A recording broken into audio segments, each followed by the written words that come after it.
Top 10 Curious Facts About the Louvre Museum. Discover the secrets of the Louvre, from the peculiar history of the Mona Lisa to its origin as a medieval fortress. Immerse yourself in 10 curious facts that reveal how this iconic museum went from being a royal residence to a global art mecca. Number 10. The glass pyramid wasn't always there. The iconic Louvre pyramid, which currently dominates the main entrance of the museum, is a relatively recent work in the history of this ancient institution. Inaugurated in 1989, this structure was designed by Chinese-American architect Yeo Ming-pei, who was selected to create a new access that would facilitate entry to an increasing number of visitors without disturbing the aesthetic integrity of the original palace. The pyramid is entirely made of glass and metal and has exactly 673 glass panels, not 666 as is often mistakenly believed, a popular myth that adds an aura of mystery to the design. Pei's design was a bold and controversial turning point for the Louvre, considering that his modernist style drastically juxtaposes with the museum's classical architecture, which dates from the Renaissance and Baroque periods. This decision generated considerable public debate and criticism from those who felt that the pyramid broke the historic aesthetic of the Louvre. However, the structure was also defended for its functionality and the way it introduced natural light into the vast underground entrance of the museum. The pyramid not only improved the flow of visitors but also became a symbol of the coexistence between the old and the new, reflecting how art and architecture can evolve together. Despite initial criticisms, the Louvre pyramid has come to be appreciated as an architectural landmark in itself, attracting visitors from all over the world who are often seen taking photographs of its impressive glass facade before exploring the historical riches stored within the museum. Number 9. A beginning as a fortress. The Louvre Museum, now one of the world's most important cultural temples, has a far more warlike origin than most museums. Initially, it was built in the 12th century as a fortress by King Philip II of France, designed to defend Paris against Viking invaders and other threats.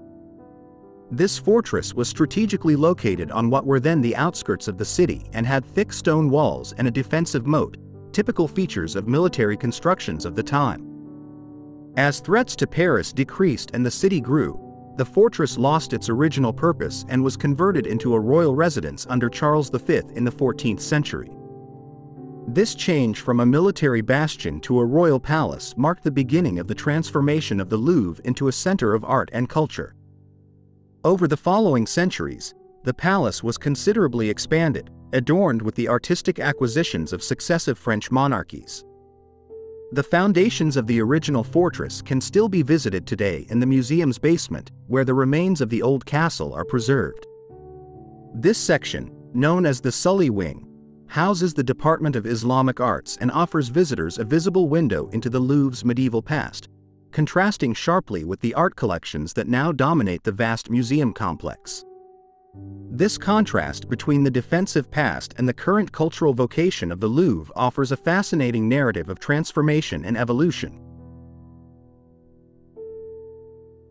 Number 8. Napoleon temporarily renamed the museum. During the rule of Napoleon Bonaparte, the Louvre Museum underwent another significant transformation, both in name and content. In a display of his egocentrism and ambition, Napoleon renamed the museum the Musée Napoléon in 1803 after his rise to power. This change was not merely nominal, but reflected a broader strategy of using art and culture as means to consolidate his power and legitimize his regime. During Napoleon's military campaigns across Europe, extensive appropriation of artworks was carried out with the aim of enriching the French cultural holdings. Napoleon ordered that artworks captured from conquered territories be brought to France, including masterpieces from Italy, Germany, and Spain. These treasures were not only symbols of military victory but also propaganda tools demonstrating French cultural supremacy under his leadership.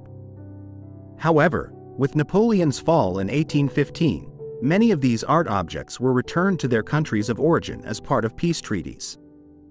This process not only meant a reduction in the number of works in the museum but also marked the end of the Musée Napoléon. The museum was returned to its original name and began to reorient its mission towards the more depoliticized goal of serving as a cultural institution for the public. This episode in the history of the Louvre is a reminder of how art can be both war booty and a bridge toward understanding and respect between nations. Number 7. It wasn't always a public museum. The Louvre Museum, as we know it today, was not born as an institution open to the general public. Initially, the royal art collection that resided in the Louvre was reserved exclusively for French royalty and their select guests. This exclusive use continued until a transformative event in the history of France, the French Revolution. In 1793, amid revolutionary fervor and the desire to break with the structures of the old regime, the Louvre was officially inaugurated as a public museum, marking a significant democratic shift in access to art and culture.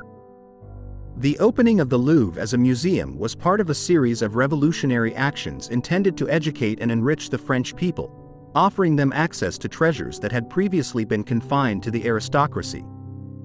This act not only democratized art but also symbolized the fall of social barriers and the beginning of a new era in which culture and history would be shared heritages and not the privileges of a few.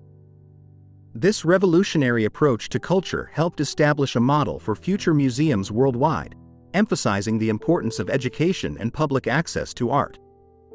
Over the years, the Louvre has continued to expand its educational mission, offering countless exhibitions, lectures, and educational resources that serve millions of people, thus strengthening its role as one of the world's most influential and accessible museums.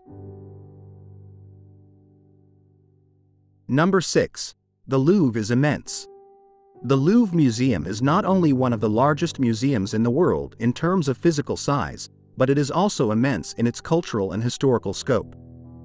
With an exhibition space of nearly 73,000 square meters spread across 3 main wings, Denon, Sully, and Richelieu, the Louvre offers a vast panorama of human civilization through its galleries.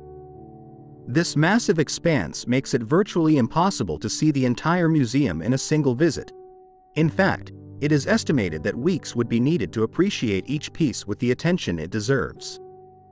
The structure of the Louvre has evolved considerably since its days as a fortress and royal residence.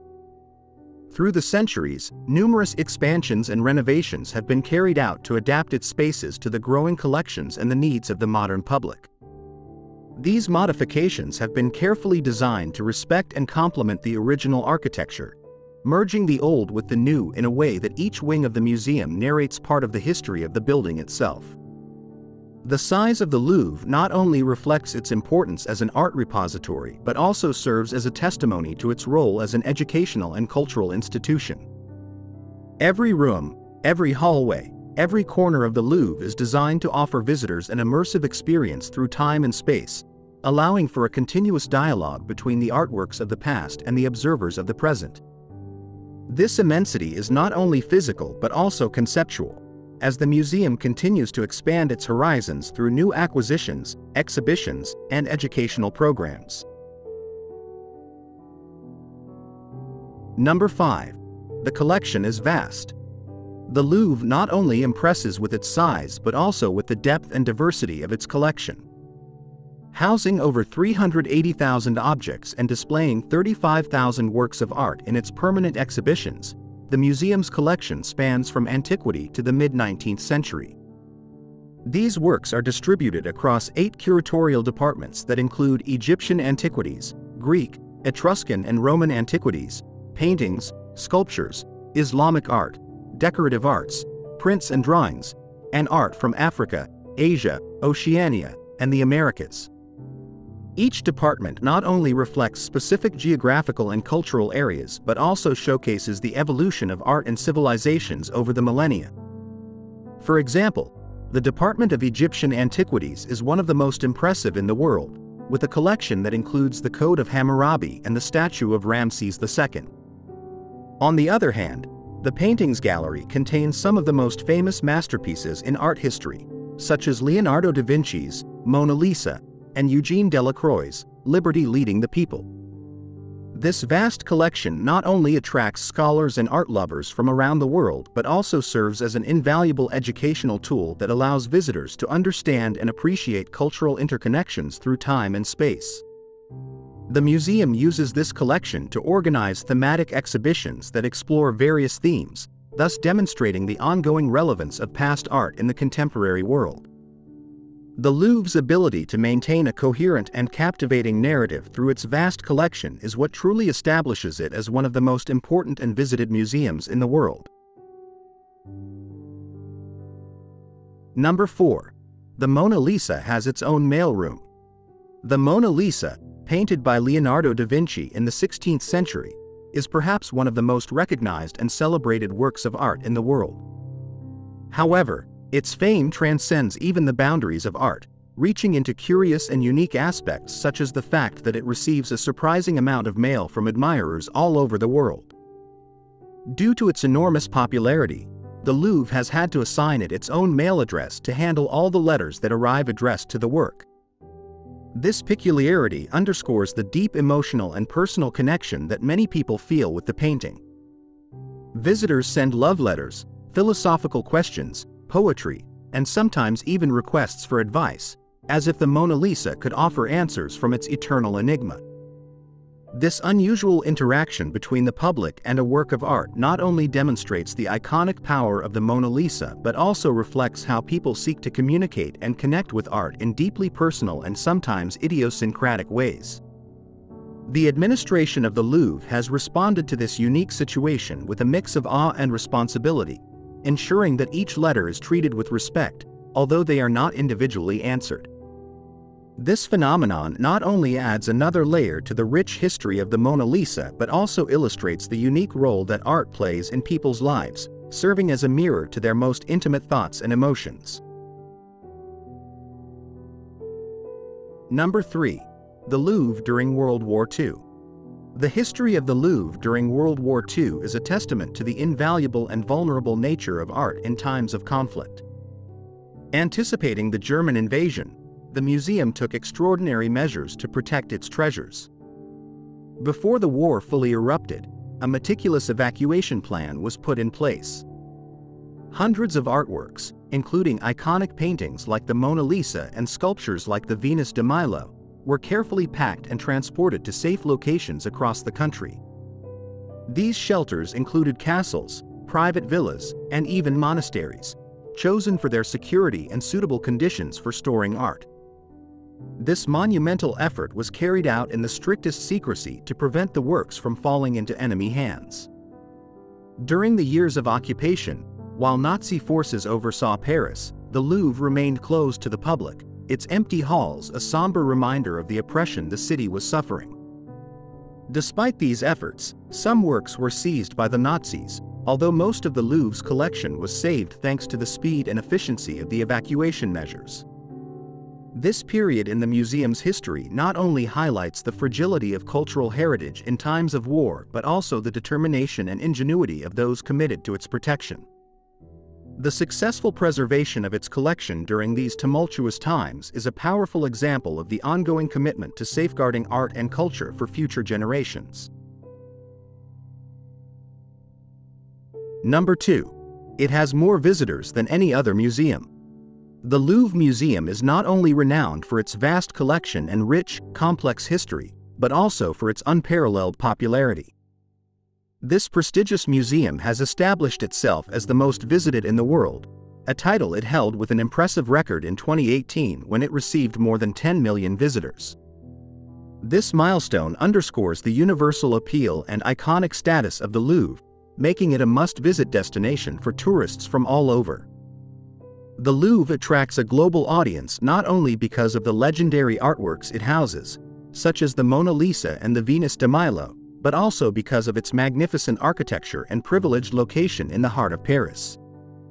Additionally, the museum has made significant efforts to improve the visitor experience, including renovating galleries, enhancing signage, and digitizing its collections for online accessibility, which facilitates a richer and more educational experience. The popularity of the Louvre is also driven by its frequent appearances in movies, books, and other media, perpetuating its image as an essential cultural hub. This media visibility, combined with its outreach and education initiatives, ensures that the museum not only attracts those with a deep interest in art but also casual visitors who want to experience a vital part of global culture. The Louvre's continued ability to draw such large crowds is a testament to its enduring place in the cultural landscape. Number 1. The Mona Lisa and its accidental popularity. Leonardo da Vinci's Mona Lisa is, arguably, the most famous work in the Louvre and, possibly, in the world of art in general. However, the iconic status of this painting was not always a given. Its rise to global fame was catapulted unexpectedly after a bold theft in 1911. The theft was not only a sensationalist scandal of its time but also turned the Mona Lisa into a household name. The theft was perpetrated by Vincenzo Peruggia, an Italian worker at the museum, who simply removed the painting from its frames and hid it under his clothes. His intention was supposedly to return the painting to Italy, believing it had been stolen by Napoleon, although this was a mistake. The robbery attracted unprecedented media attention. Newspapers around the world covered the story in great detail, transforming the Mona Lisa into a symbol of global art and turning it into a kind of celebrity. When the work was finally recovered 2 years later, its return was celebrated as the return of a lost heroine. The attention it received not only elevated its status but also transformed public perception of art, making many more people aware of its cultural and historical value. Since then, the Mona Lisa has attracted crowds that flock to catch a glimpse of the enigmatic smile of the painting, and its story remains a fascinating reminder of how art can intertwine with history and culture in unexpected ways.